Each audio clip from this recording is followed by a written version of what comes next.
good morning. I am Lakshminarayana Gunta, NEET Zoology faculty at Super 60 Dupalvalsa, Srikakulam.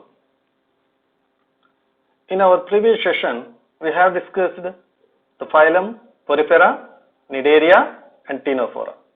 And today in our session, we are going to discuss two more phyla, the Platyhelminthes and the Aschelminthes. The first one is Platyhelminthes. Platyhelminthes, the name itself indicates the flatness. They have dorso-ventrally flattened body, hence they are called as flatworms. Mostly they live as endoparasites in animals, including human beings. These are first bilaterally symmetrical triploblastic acoelomate animals. In our previous three phyla, we observed radial symmetry or asymmetry, whereas Platyhelminthes are the first animals which exhibit bilateral symmetry. Bilateral symmetry means the symmetry in which the animal can be cut into two equal halves or antimeres in only one plane that passes through the principal axis. Our humans also, we can be cut into two equal halves in this axis only. In any other axis, we can't be cut into two equal halves. These are the first triploblastic animals. All the three phylum that we have studied earlier, the Porifera, Cnidaria and Ctenophora, they are diploblastic animals. Means they have only two germ layers, the ectoderm and the endoderm. Here we have another layer, another embryonic layer, that is the mesoderm. The mesoderm, that's why these are the first triploblastic animals. And even though they are triploblastic animals, they are acoelomates. Means they don't have any coelom, the body cavity. The body cavity is absent in these Platyhelminthes. Organ level and organ system level of organization is observed in these Platyhelminthes. Earlier we have seen only the tissue level or cellular level. Cellular level in Porifera, tissue level in Cnidaria and Ctenophora. And these tissues performing similar function, they form into an organ, and organs performing a similar function, they form into organ system. This organ level and organ system level of organization is first observed in Platyhelminthes. And the body is unsegmented. Segmentation you can see in earthworms, that is annelid and arthropods, cockroaches, also in chordates. And this body segmentation is absent in Platyhelminthes. Body is unsegmented. Some tapeworms like Taenia solium, Taenia saginata, they exhibit pseudometamerism. Here you can observe in this diagram, these are looking like metameres, but it is false metamerism. That's why it is called as pseudometamerism.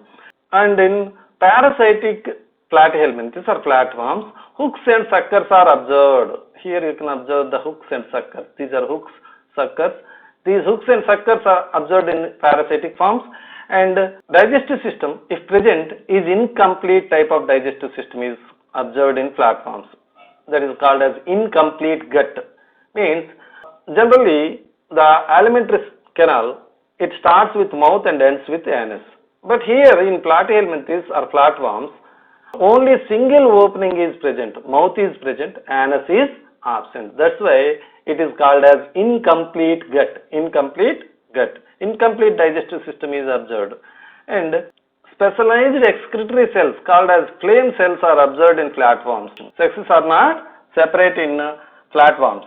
That's why they are called as monoecious. Both male and female sexes, they are present in the same individual. And some members like Planaria possess high degree of regeneration. Suppose if a Planaria is cut into two parts, each part develops into a separate Planaria. This type of high degree of regeneration is observed in Dugacia. Fertilization is internal, that is, the fertilization takes place in the body. And development is indirect, involving a number of larvae like Meracidium, Sporocyst, Pyria, Cercaria, Metacercaria. Here you can observe a number of larval forms. These are all the larval forms of flatworms. This one is Meracidium. This one is radia, and this one is metacercaria, this one is cercaria, and this one is sporocyst. The examples includes Taenia solium, commonly called as the pork tapeworm, Taenia saginata, beef tapeworm, Echinococcus granulosus, dog tapeworm, Fasciola hepatica, sheep liver fluke, and Schistosoma hematobium bilharzia, also called as bilharzia, which is a blood fluke. These are the examples for flatworms. Coming to the classification of Platyhelminthes. Phylum Platyhelminthes can be classified into three classes. Okay, the Turbellaria, the Trematoda, and the Cestoda. These are the three classes of phylum Platyhelminthes. Let us discuss one by one. The first one is Turbellaria. Class Turbellaria includes planarians, and mostly they are free living and they can be seen in marine water, fresh water, even also terrestrial areas. Okay, the body is unsegmented. As they are free living one, there are no hooks and suckers. Example, the Dugacia. Here you can observe the Dugacia, and the second one is Convoluta. Dugacia, Convoluta, these are the examples for Turbellaria. These hooks and suckers, they are absent in Turbellaria. As they are free living one, these hooks and suckers are absent in Turbellaria. Coming to the second class, that is Trematoda. Trematoda includes the flukes, sheep liver fluke, blood fluke. These are included in Trematoda, and these are parasitic on animals. The body is unsegmented, and oral and ventral sucker. This ventral sucker is also called as the acetabulum. And examples are Fasciola hepatica. This is Fasciola hepatica, sheep liver fluke, and Schistosoma hematobium, blood fluke. These are the examples for Trematoda. Oral and ventral suckers are observed, unlike that of Turbellaria, where suckers and hooks are absent, but in Trematoda, oral and ventral suckers are present. Ventral sucker is also called as the acetabulum. Okay, coming back to the third class, that is Cestoda. Cestoda includes tapeworms. All tapeworms are included in Cestoda. These are all endoparasites, and pseudometamerism is observed in this Cestoda. Here in the diagram you can observe the pseudometamerism. Even though they are looking like metameres, but this metamerism is false metamerism. It is not a true metamerism like that of annelids and arthropods. And here in this diagram you can observe the scolex and the proglottids. This one, the anteriormost region is called as the scolex. Here you can observe the hooks, and these are the suckers. The oral sucker and the ventral sucker. Ventral suckers are called as the acetabulum.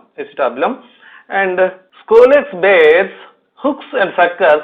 Along with these hooks and suckers, it also bears bothroidia, leaf-like structures. Leaf-like structures are horseshoe-shaped structures are called as bothroidia. These bothroidia are observed in class Cestoda. These bothroidia and hooks and suckers, these are all useful for anchorage.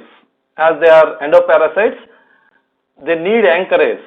They need to attach with the alimentary canal. And the examples include Taenia solium, called as the pork tapeworm. Taenia saginata is called as the beef tapeworm. Echinococcus granulosus is also called as the dog tapeworm. These are the examples of Cestoda. And coming back to next phylum, Aschelminthes. Aschelminthes, they are also called as Nematihelminthes, and they are also called as the roundworms because of their body which is circular in nature, and hence the name roundworms. They are also bilaterally symmetrical and triploblastic as like that of Platyhelminthes, but the difference is the Platyhelminthes, they are acoelomates, and these Aschelminthes, they are pseudocoelomates. And tube within tube body plan is observed for the first time in Aschelminthes.